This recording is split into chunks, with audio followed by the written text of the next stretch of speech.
ايش هي صاحب غير مجموعة مشاوير عيشها رغم المتاعب، عيشها من غير تقصير. والحياة ايش هي صاحب غير مجموعة مشاوير عيشها رغم المتاعب، عيشها من غير تقصير. قوموا وتحدى المصاعب وافرد جناحك كما الطير. الحياة ايش هي صاحب غير مجموعة مشاوير، والحياة ايش هي صاحب غير مجموعة مشاوير.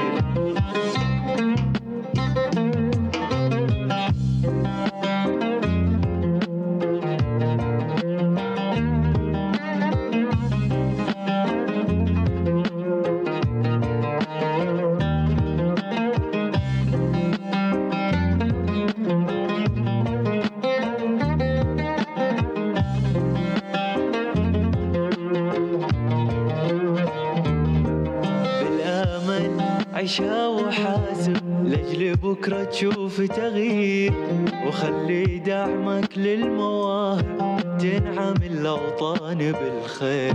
بالأمل عيشها وحاسب لاجل بكرة تشوف تغيير، وخلي دعمك للمواهب تنعم الأوطان بالخير. قل من الأعماق يا رب إن بعد العسر تيسير.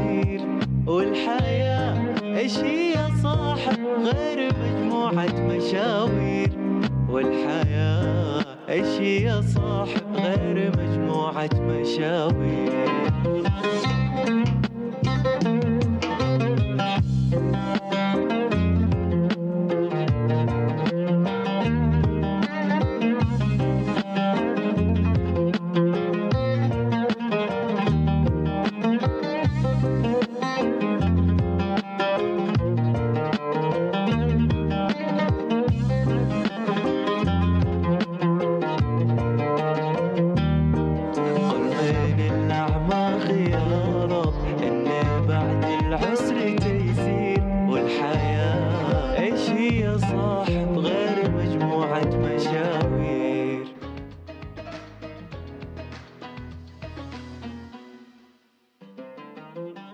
السلام عليكم ورحمة الله وبركاته، أهلا وسهلا ومرحبا فيكم في حلقة جديدة ومشوار جديد من برنامجكم مشاوير. حلقتنا اليوم حلقة مفيدة وجميلة وممتعة. حلقتنا اليوم نستفتحها أو مشوارنا اليوم نستفتحه من أشهر الأماكن السياحية والمعالم السياحية في المكلا، حصن الغويزي. تعالوا نشيل لكم لفة ومشوار خفيف داخل الحصن. خلوكم معنا تروحوش بعيد ونبدأ الحلقة.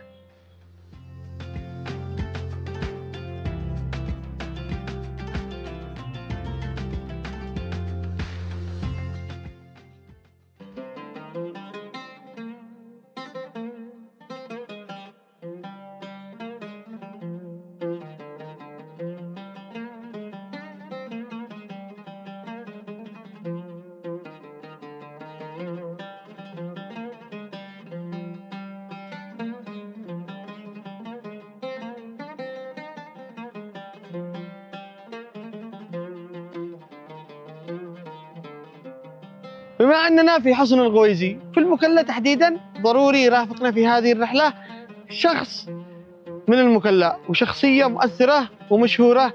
سعود النعماني، أهلا وسهلا، مرحبا فيك. كيف حالك؟ حالك؟ نورت المكلا حبيبي بنورك. سعود، اليوم معنا رحلة في حصن الغويزي. اشتيك تعطينا معلومات وتثقف المشاهدين، تعطينا معلومات عن الحصن. ممكن ننطلق؟ ممكن ننطلق مع بعض.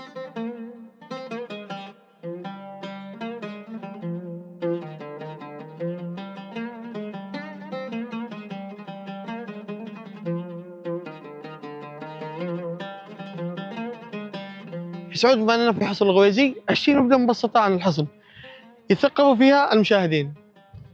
حصن الغويزي يعتبر من اهم المعالم يعني الاثريه في مدينه المكلا. حلو. عمر الحصن توقع كم؟ 200 سنة؟ اكثر من 300 سنه. يعني تم بناؤه بالطين، مواد اوليه يعني موجوده في المنطقه هي الطين والعواد القديمه. وتشوف الحصن مكون من طابقين، وبرضه في المنطقة الغويزي 3 حصون، مش حصن واحد الغويزي، لكن اشهرها هو ذا. ايش الحصون ممكن نعرفها؟ 3 حصون، هو ذا الحصن، في حصن ثاني مقابله، وفي حصن ثالث فوق هناك.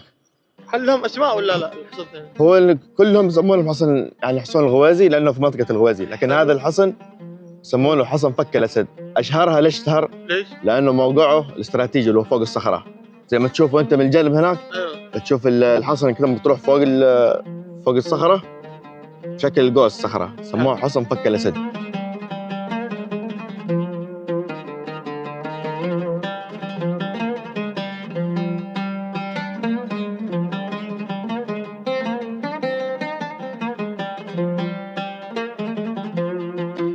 الغويزي يقال انه ليس هذا الحصن الذي امامكم، وانما الغويزي اللي هو بجنب الحصن، فهذا يسمونه حصن فك الاسد او فك النمر. هم سموه الغويزي للغزو، للحمايه من او الدفاع او الحمايه من اي غزو يطرأ على المدينه.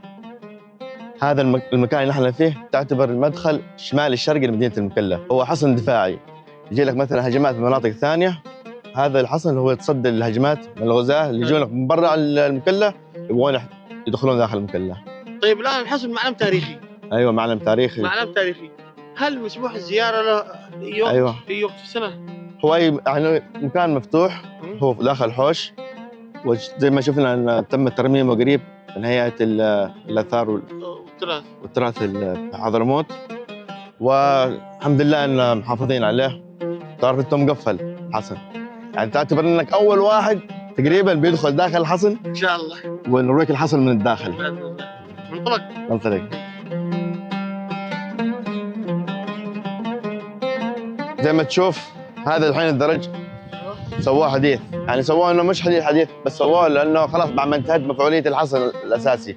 لكن تعرف الحصون ان بواباتها تكون رافعه صعب الطلوع فيها. وكيف كانوا يطلعون لها زمان؟ لازم يطلعون فيها، ينزلون لها السلم وتطلع داخل، بعد ما يطلع الشخص داخل يرفعوا لك السلم. طيب ممكن ندخل نشوف؟ ندخل نشوف الحصن داخل.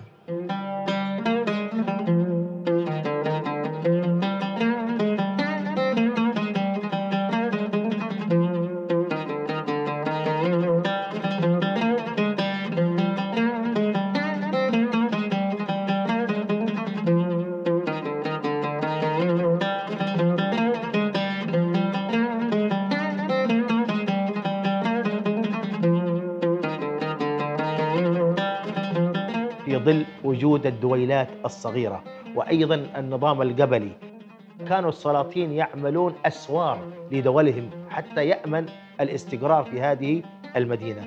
فحصن الغويزي أتى في الجانب الشرقي من مدينة المكلا ليحمي المدينة من أي هجوم مباغت اتجاه الشرق، والقلاع العسكرية أيضا هي محط سيطرة على أي غزو أجنبي يأتي من طرف البحر، من اتجاه البحر أو من أي اتجاه الجنوب أو الغرب. فهذه القلاع وهذه الحصون لها أهميتها في حماية المدينة من أي مكروه في وقت كانت فيه الحروب مستمرة.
ورجعنا لكم بمشوارنا الثاني لهذا اليوم. مشوارنا الثاني هي عبارة عن مشوار الجوائز. مشوار الجوائز أسئلة ودردشة مع المواطنين ونعطيهم جوائز.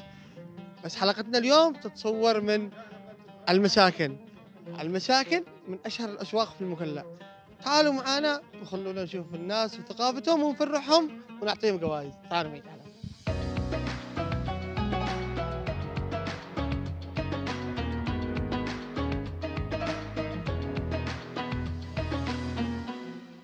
السلام عليكم. السلام عليكم. كيف حالك؟ اهلا وسهلا. عرفنا باسمك. ما انا فاضي انا نقوم بطعام. معي لك سؤال، إذا جاوبت بعطيك جايزة. ايش من سؤال؟ سؤال بسألك سؤال، لو جاوبت لك 30,000 ريال مقدمة من البرنامج. ايش من سؤال؟ كم عدد أسنان التمساح؟ والله مش عارف السؤال. حاول اضرب رقم يمكن تكون معك حظ وتفوز.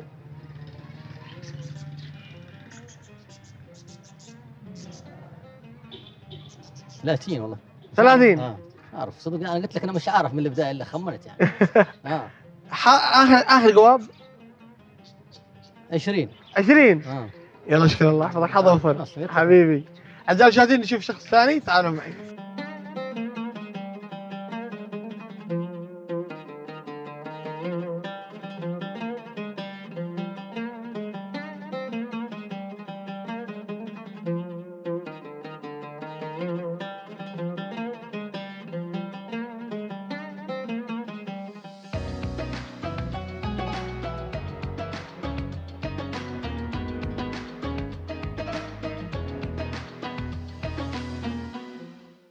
السلام عليكم.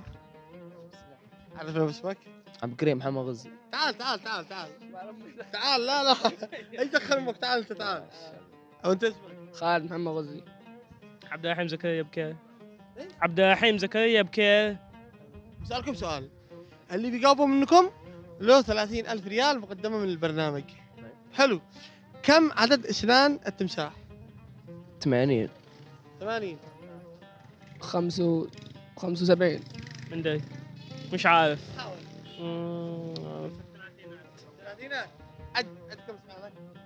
من داي كم 28 ولا 4. التمساح كم بيكون يعني؟ نفسه نفس نفسه رقم. نفس البني آدم؟ يطلع لك فوق كذا. ايوه نفسه نفسه. أنت كم قلت؟ 80. أنت مصر على 80. لا لا مبدل. كم؟ في 40 كذا. 15.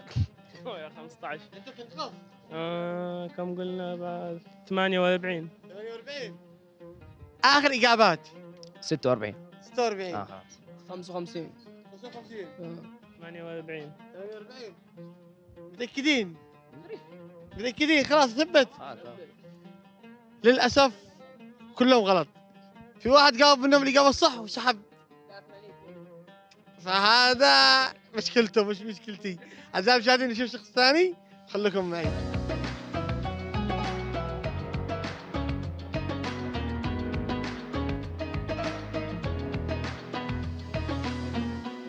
عرفنا باسمك. بدر العمودي.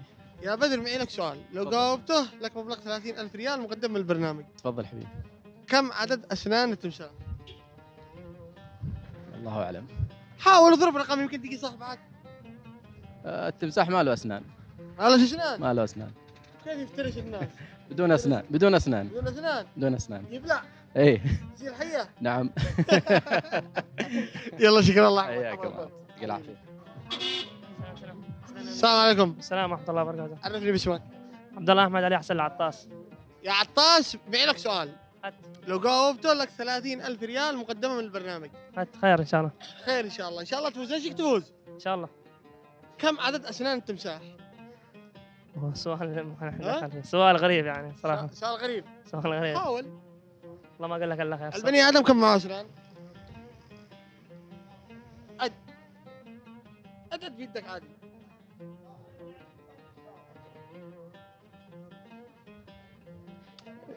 ثمانية وعشرين. كم؟ 28. 28. حاول مرة ثانية. إجابتك غلط بس حاول مرة ثانية. 34. حاول مرة ثالثة. آخر إجابة معك. 60 لوس حمار ذا.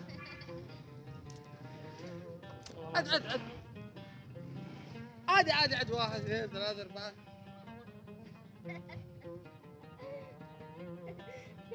42. 42. اخر آخر اجابه. إجابة. السلام عليكم. السلام ورحمة الله وبركاته. عرفنا باسمك. اسماعيل عصار. اسماعيل العصار.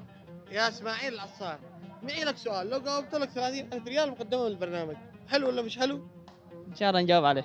كم عدد اسنان التمساح؟ تمساح للإنسان التمساح 28. 28. الانسان كم اسنان عددهم؟ 32. 30. نعم عد تاكد. 32 متأكد 100%.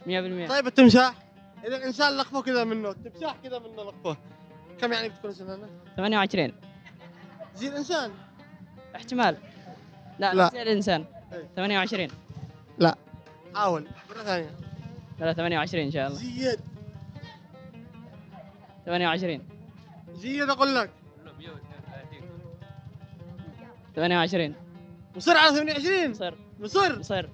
ألف ألف ألف ألف مبروك، صفقوا له بالله يا شباب. إجابتك غلط. قل لك غير، مش راضي تغير ليش؟ خلاص قلنا خفاهي. خلاص هي إن ماسكة. شاء الله. أعزائي المشاهدين، نشوف متسابق آخر، ضروري حد يجاوب اليوم على السؤال، خليكم معي.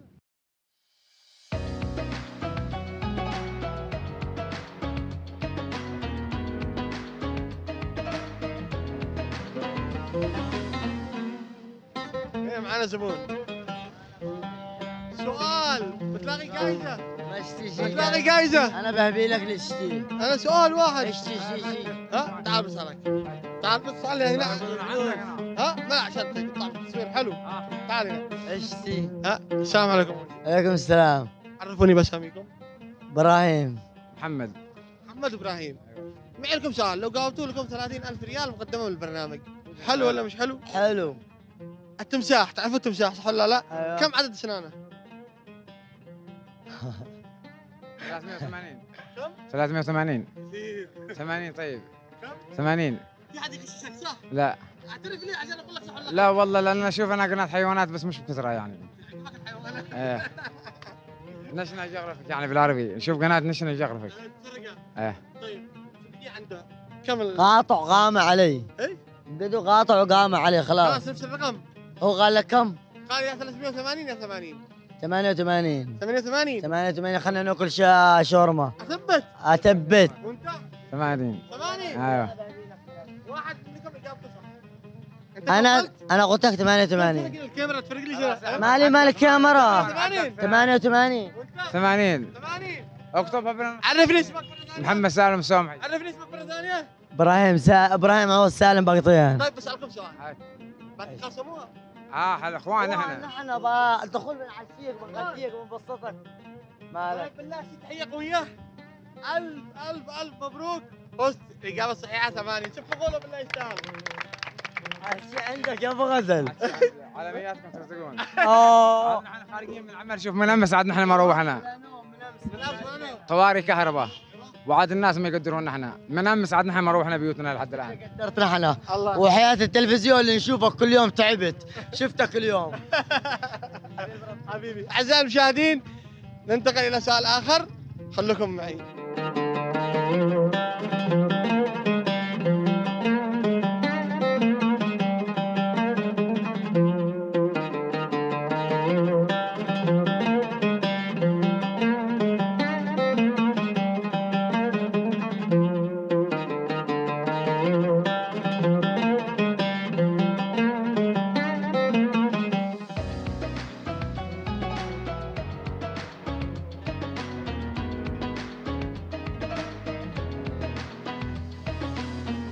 السلام عليكم. تعال تعال تعال تعال تعال تعال تعال.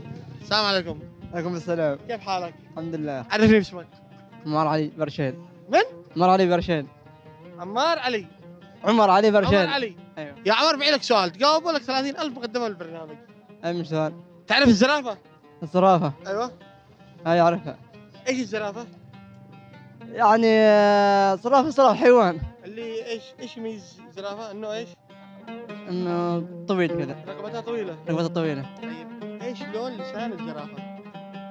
لسان الزرافة احمر. احمر. ايوه. دكت. دكت. ثبت. ثبت. ثبت. ثبت. نسيت 30,000. 30,000. نسيت 30,000. 30,000. شوف قولوا اجابته غلط. 30. يلا حضر. السلام عليكم. عرفينا اسمك؟ بنت صالح. من؟ فاطمة. يا فاطمة أنت هنا تشتغلي بالبسطة، إيش تبيعي؟ بيع ورق عنب، بيع معجنات وحلويات. حلو ما شاء الله. كل يوم هنا في هذا المكان؟ ايوه. قولي لهم ايش اسم المكان عشان يقولوا عندك تشتروا. مساكن. في المساكن. كل يوم موجودة، من الساعة كم للساعة كم؟ الساعة 4:30 لين الساعة 9:30. طيب يا فاطمة أنا شفت تفوزي. معي لك سؤال، لو جاوبتي لك 30,000 مقدمة من البرنامج. إن شاء الله. تعرفي الزرافة صح ولا لا؟ أيوه. ايش لون لسانها؟ سهل جدا. أزرق. ها؟ أزرق. صدمتيني، ايش؟ طيب مساعدة معلش. آخر جواب. كنتي تمام ماشية صح؟ أزرق. أزرق. أثبت على الأزرق. إن شاء الله. أثبت. إن شاء الله. بتخسري. إن شاء الله. يعني مغامرة. بالله صفقولات تستاهل أقوى تحية. لون لسان الزرافة أزرق. هذه 30,000 ريال مقدمة من برنامج مشاوير تستاهليها، وألف مبروك الله يرزقك. آمين.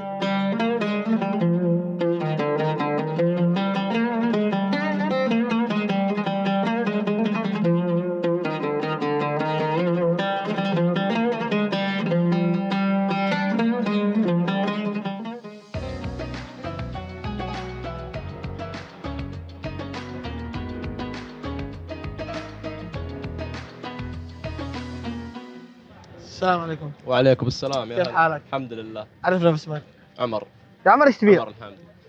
والله حاليا عندي هنا كفتة بطاطس محشية بالتونة وبالجبنة. حلو. بيتزا حلقة كرات شعرية محشية بالجبنة. حلو جدا. انت هنا في المساكن؟ هنا ايوه. تبيع كل يوم؟ كل يوم الحمد. نفس الوجبات؟ ايوه. طيب احيانا نغير. ها؟ احيانا نغير نجيب حاجات ثانية حالة سينابون. كم عمرك؟ 18. كم لك تشتغل هنا؟ يمكن 4 سنين 3 سنين. 4 سنين 3. طيب معي لك سؤال. يلا. لو جاوبته بتفوز بجائزة 30,000 مقدمة من البرنامج. تمام. الجيم والقاف ما يجتمعوش الا بكلمة واحدة، ايش هي؟ طب غششنا شوية. قرب. ما أعرف. هي أداة يستخدموها في الحروب زمان. منجنيق. ايش؟ منجنيق. متأكد؟ ايوه. آخر جواب. آخر جواب. ايش هي؟ منجنيق. منجنيق. والله صدمني، عاد اشياء غششه. صفقونا بالله. شي تحية قوية. هذه 30,000 ريال مقدمة برنامج مشاوير، ألف مبروك. عرفنا اسمك مرة ثانية؟ عمر الحامدي. عمر؟ الحامدي. يلا ألف مبروك. الله يعافيك. أعزائي المشاهدين ننتقل للسؤال الرابع والأخير، خلوكم معي.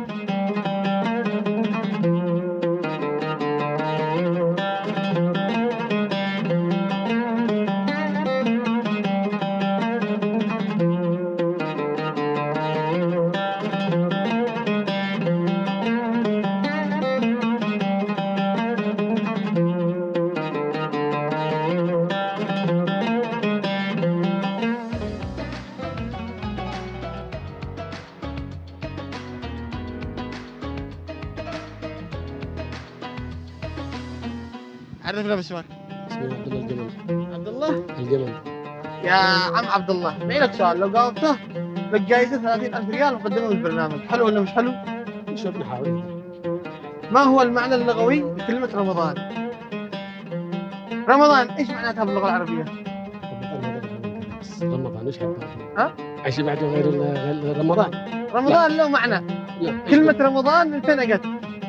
او ايش معناتها؟ هذا رمضان من الله سبحانه وتعالى. من ايش؟ فرض الله سبحانه وتعالى. اكيد فرض الله سبحانه وتعالى. طيب. بس ايش معنى كلمة رمضان؟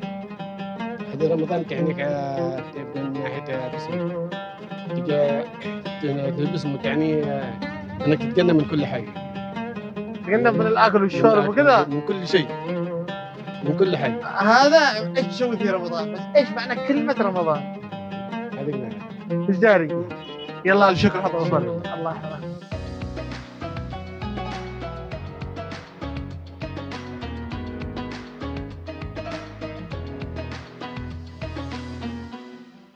السلام عليكم. كيف حالكم؟ اوه كنت مسقط. عرفنا باسمك. يسلم سعيد قعرور. صفوان مبارك. يا رضوان ويسلم. معي لكم سؤال اللي صفوان وانت ايش؟ يسلم. يسلم. معي لكم سؤال اللي بيجاوبه له جائزة 30,000 ريال يمني. حلو. كلمة رمضان ايش معناتها باللغة العربية الفصحى؟ رمضان أو مشتقة من ايش؟ المعنى اللغوي لكلمة رمضان ايش؟ والله ما عندي خبر. والله حتى انا ما عندي خبر. صورهم وهم يصوروك واحنا نصورهم. حبيبي. ايوه ايش قلت لي؟ طيب والله ما عندي خبر صح. حاول. كيف كلمة رمضان؟ رمضان ايش معناتها؟ والله ماشي. يا عمي طيب باقي الجواب تفوز. اصبر له ما كمل منهم باقي لك. اسأله طيب يلا. بسأله بعدكم بس انا اشتي منكم ما عندنا إجابة. ما في. ماشي. ما في. ما عندنا. نقوم للحاج. رمضان من الرمضاء. من الرمضاء. ايوه. ايش معنى الرمضاء؟ الرمضاء يعني اول شيء عرف لي اسمك. محمد عاطف. محمد عاطف. ايش معنى كلمة رمضان؟ رمضان هو يرمض من الرمضاء. انا داري. طيب ايش معنى كلمة الرمضاء؟ الرمضاء هو الصحراء. المعنى اللغوي. الصحراء. الحرارة التعب من الصحراء. انت قربت كثير. الرمضاء هي الارض الحارة. ورمضان فيها حرارة. ايوه فيها حرارة. بس مش الارض الحارة. الرملة. لا ولا الرملة. الجو. شدة الحرارة. شدة الحرارة. ايوه. رمضان ايش معناته؟ رمضان من الرمضاء. المعنى اللغوي لكلمة رمضان هو شدة الحرارة. نعم. شدة الحرارة. نعم ان شاء الله. كذا انت فزت معنا صح ولا لا؟ ان شاء الله. انا اقول لك للاسف اجابتك صحيحه. اسف فخوله بالله. يستاهل مبلغ 30,000 ريال مقدم برنامج مشاوير. الف مبروك وشهرك مبارك. مبروك الله يبارك فيك. الله يحفظك.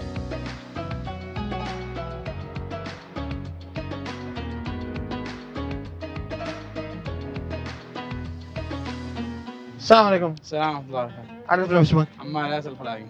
يا عمار معي لك سؤال لو جاوبته لك جايزة. تفضل. السؤال يقول مرض النقرس ماذا يسمى؟ مرض النقرس أو على من يدعى؟ أو إيش اسمه؟ النقرس. نقرس لا والله. حاول. نقرس مرض أول مرة أسمع أبدا. أول مرة تسمعه؟ إيش النقرس مثلا؟ ما تعرفش؟ آخر محاولة. ما فيش. يعني جيب سؤال ثاني طيب. هذا سؤالي. ما فيش. النقرس. خلاص. ها؟ سلطان. ليش؟ سلطان. سرطان ولا السرطان؟ لما ندعو. ليش؟ سرطان. سرطان. أكيد. خلاص أكيد تبت. أثبت. أشتي أقوى تصفيقة. شوف أقوله يستاهل. إجابتك غلط.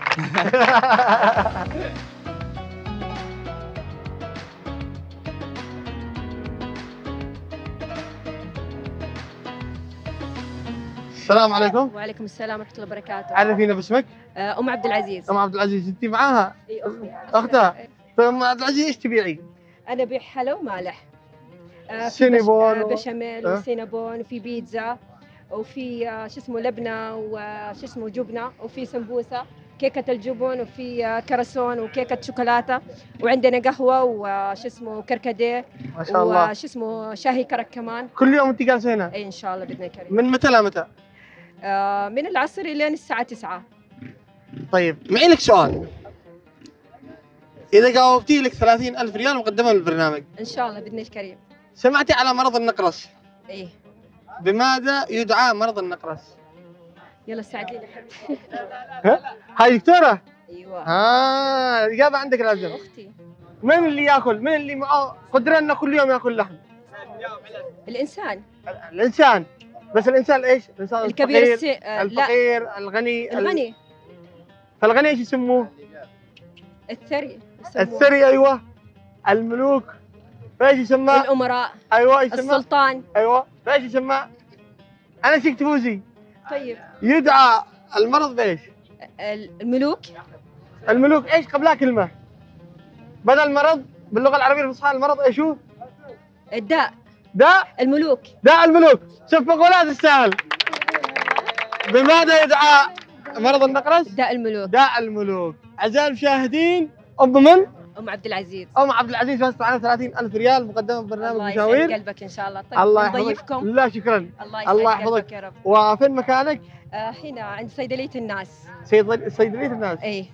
أعزائي المشاهدين أي حد بيجي المساكن يجي عند ام عبد العزيز وياكل من عندها ويقول لا عن طريق سالم الخضر. الله يسعدك. سوي لهم تخفيض وحاجه حلوه من عيوني. الله يحفظك. يسعد الله قلبكم. يخليك. ان شاء الله ربي يوفقكم يا رب يا كريم. الله يحفظك. الله يسعدك. الله ان يخليك. شاء الله. اعزائي المشاهدين الى هنا انتهت فقرتنا هذا اليوم من مشوار الجوائز. خليكم معنا ما تروحوش بعيد، باقي معنا مشاوير اكثر واكثر.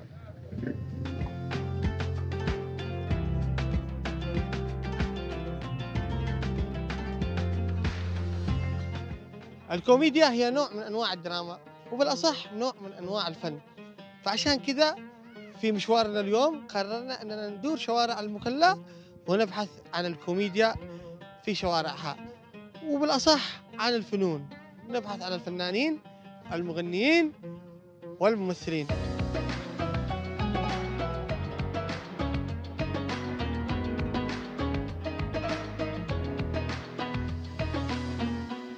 شفت ياما ناس منى هتعيش العمر جنبك، برضو ما يكفيش أحلى دنيا عندي ما تساويش إلا معاك رسول الله،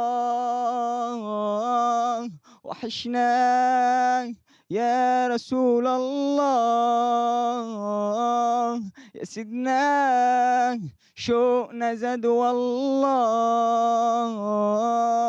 مهما طول الغياب.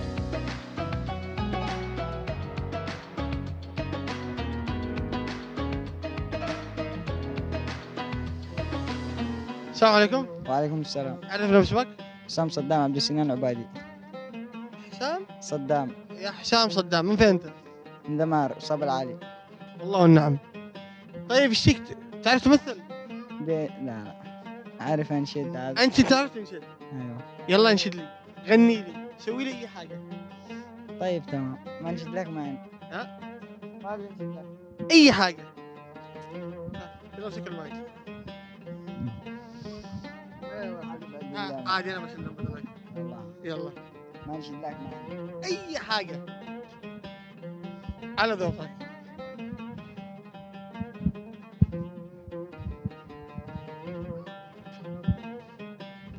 ما شاء الله ذول كلهم بيدك. لا يلا يلا. اعمل لها رزق. مو رزق.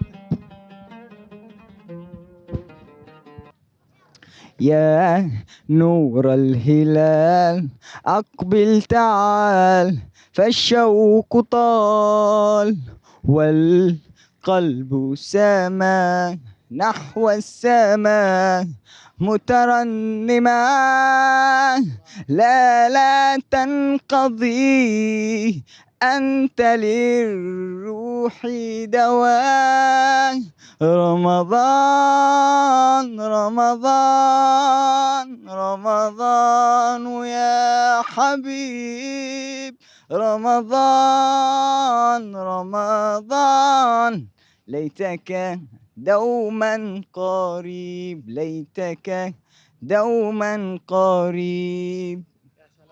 شوف قوله بالله. انا صدمتنا يا حسام. حسام صح اسمك حسام؟ حسام صدمنا والله، فصوتك جميل جدا. طيب ليش في حاجه ثانيه؟ ايش؟ اي حاجه تغني تنشد اي شيء. تمام يلا المايك والوقت وقتك، خذ راحتك. طيب نجلس ايش رايك نجلس؟ ايوه اطلع اجلس جنبي. احنا اليوم خلاص الفقره بنستكفي مع حسام. المايك مايكك والملعب ملعبك واحنا نشيل ننطرب. يلا خذ راحتك. اي اغنيه انشوده اللي تفيد. هذا يعرف من الحياه. Gel ileride hasretin var, yürekler aşkınla çarpar. Biz dünya bizlere dar, Seren sana ilk kutluyor. With ambition, with ambitions, you come with the new message. Brightest light to your guidance. We invite you, my beloved. يا حبيبي يا محمد يا نبي سلام عليك يا رسول سلام عليك يا حبيب سلام عليك صلوات الله عليك يا نبي سلام عليك يا رسول سلام عليك يا حبيب سلام عليك صلوات الله عليك.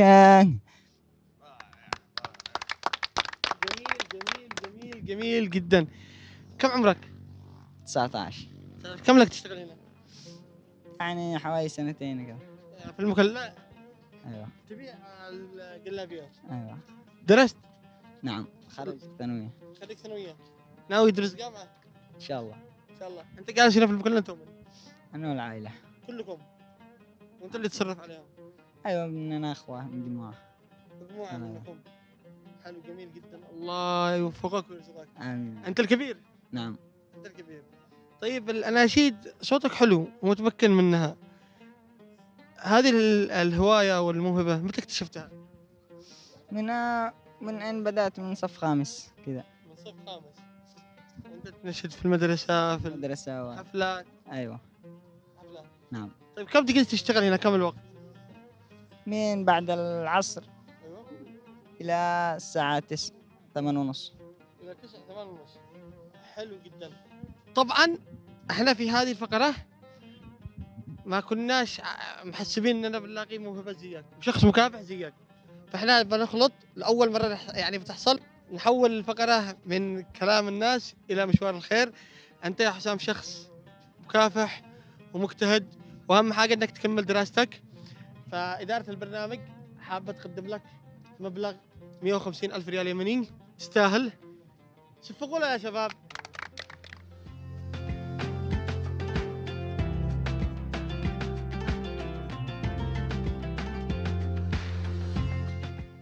أعزائي المشاهدين، وصلنا إلى مشوارنا الأخير لهذا اليوم من برنامجكم مشاوير مشوار الخير. فقرتنا اليوم فقرة إنسانية عظيمة لقصة أم تنحط على الرؤوس، أم مكافحة تشتغل في أحد المدارس مهندسة نظافة. خلونا نروح نتعرف عليها ونحاول نساعدها بقدر المستطاع. أعزائي المشاهدين ننتقل إلى فقرتنا، لا تروحوش بعيد وإن شاء الله تستمتعوا فيها.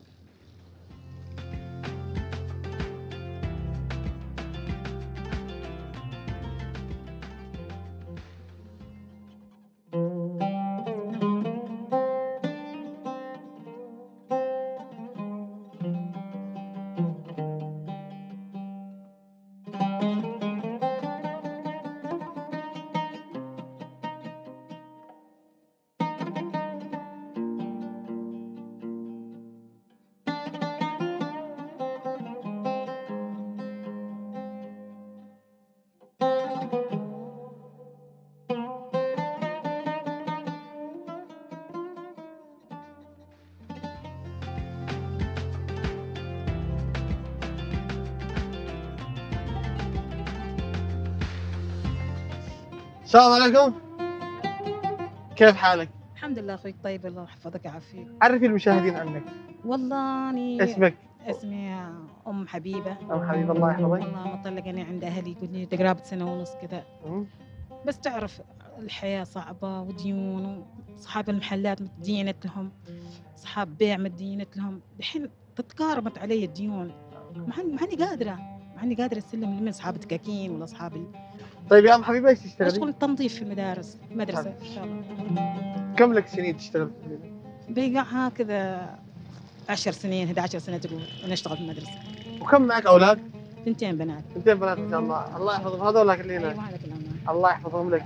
طيب ايش الشيء اللي ممكن يساعدك؟ ايش المشروع لو في مشروع بسيط او شيء؟ والله لو حد يعطيني دعم للبيع ابيع. تبيع ايش؟ ملابس حريم، روابع، ملابس بنات، ملابس منتجات يعني؟ ايوه منتجات. بيكون افضل بدل ما انا اخذ حق الناس ابيعه وذا، بيكون على الاقل بوفر كثير منه. حلو جدا. طيب يا ام حبيبه، احنا في برنامجنا في فقرتنا هذه خصيصا اسمها فقره مشوار الخير، نحاول نساعد ولو بالقدر البسيط. جزاكم الله خير. الله يحفظك. الله يعطيك العافيه. فهذه جائزه من برنامج مشاوير مبلغ 150,000. الله يحفظك يا اصلا عافيه. مش جائزه مساهمه، وان شاء الله انه ربي يوفقك. امين وياك. وانت ام عظيمه ويكفي انك خرجتي تشتغلي عشان تصرفي على اولادك. امين ان شاء الله. الله بالخير ان شاء الله. يوفقك. يحفظكم يعطيكم العافيه ويعديكم عليها ان شاء الله باذن الله. الله يوفقك. اعزائي المشاهدين، الى هنا انتهى مشوارنا لهذا اليوم، ونلتقيكم غدا في نفس الوقت على قناه اليمن اليوم في برنامجكم مشاوير. مع السلامه.